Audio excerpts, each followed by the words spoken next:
I'm not sure if this is going to work. Got the camera kind of jury-rigged up here. Just to show a brief video of what I've been doing to weld plastic pieces together. Not sure if this is focused or going to work, but we'll give it a try. Here you see a seam between two pieces of plastic. What I do is I take this soldering iron, which is a cheap Radio Shack 45 watt non-adjustable soldering iron.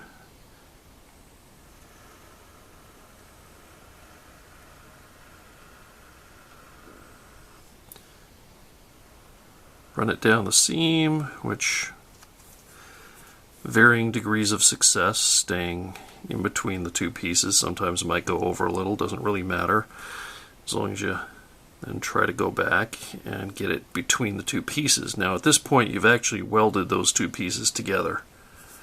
Not very well, but you have. Then I take some spare filament of the brand that you use to print the pieces, if you remember to save some.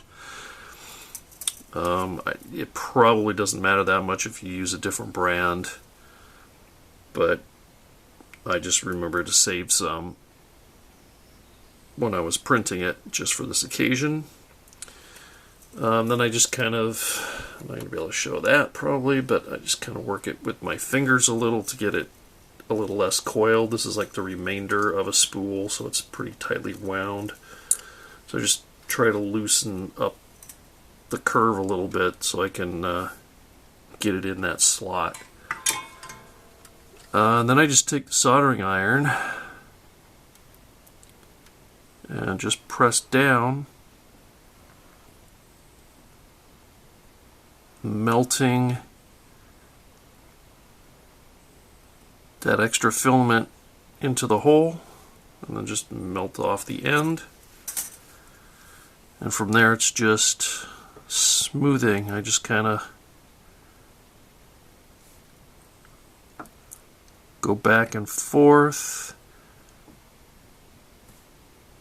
pretty much in an attempt to make that valley that I first melted fill with the plastic, which is kind of a combination of plastic that melted out of the joint to the two sides plus the new filament I put in the middle. I always get, it looks dirty, which I think is a combination of the dirty soldering iron plus I'm melting plastic, and so the plastic ends up getting melted on the tip. I'm not sure if I used a new tip if that would go away or not, but I don't think that having those impurities in there actually affects the strength much, if any. And that's about it.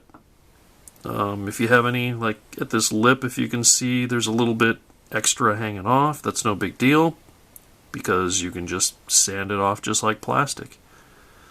And if you don't like the way that it's not perfectly level now because you're just going over it with an iron doing the best you can sand that down and then it'll be even with the rest of the plastic, but that valley will be filled with melted plastic joining the two sides together. What you can kind of see in here in this video is also this seam goes down quite a bit. This is really thick couple pieces that are glued here. Further up in this area it's thinner, but down here it's pretty thick. So you are just melting that bit together. So I think I'll probably melt down here together also, or maybe not, because this whole part gets glued to the first ring. This is I'm working on the second ring of R2D2 here. So these holes are for alignment pegs. You'll align it with the first row of the body, and this whole area will be covered in glue when I join this to the first row of the body. So I probably don't need to worry about melting and filling that, because these two pieces are going to be glued together, which is going to add a huge amount of strength to holding these two pieces together. But I did want to do this on the inside of all the glue joints just to add that extra support, even though it's only on one side. I might do some on the outside where it's visible and then sand it back. I haven't decided. That would obviously make it much stronger than if it's just done in here, but just doing this should make it a lot stronger than just relying on the glue. And that was my goal in doing this. So just a semi-quick video that I hope turns out in focus and kind of shows the fairly simple process. If you want to practice this, obviously I'd suggest using a couple pieces of scrap plastic first. I've also got my window open because the fumes of any melted glue that's in the seam that I run over and the smell of the melted plastic, I've got a breeze blowing through the room to blow it out. If you don't have a room you can do that in with an open window, put a fan to blow that smell away from you would be a good idea.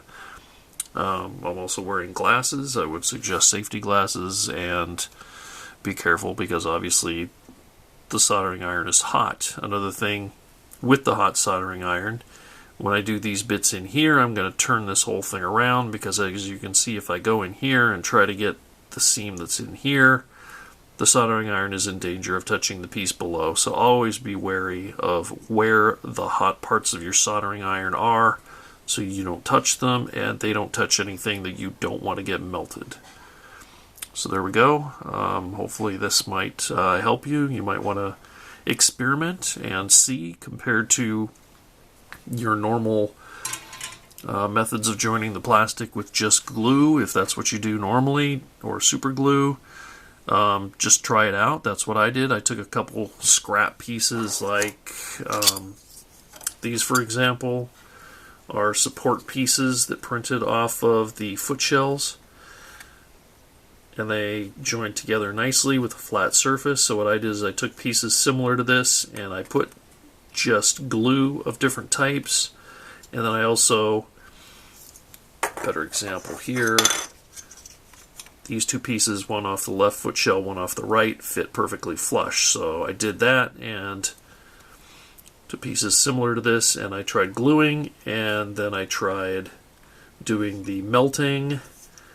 And pretty much the Weld On 16 did a really good job of gluing the pieces together because it's a solvent, so it basically is kind of like you're welding the pieces together because it kind of melts the plastic and then they kind of melt together, which is great if it's a really nice flat joint and you've got good contact. But if there's any gaps in there, I prefer to use epoxy because it'll fill the gaps.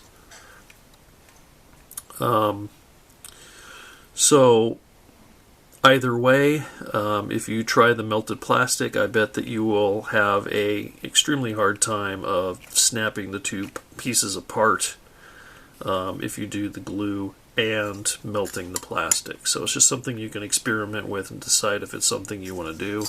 People also use the 3D pens to do this technique. I don't have a 3D pen, but I did have this cheap soldering iron that I hadn't used in years, so I tried it and I was happy with the results and decided not to bother buying a 3D printing pen. So there you go, give it a try, and you might find that the results, you like the results. You might find that you end up not liking the results due to dirt in the plastic, extra sanding, whatever.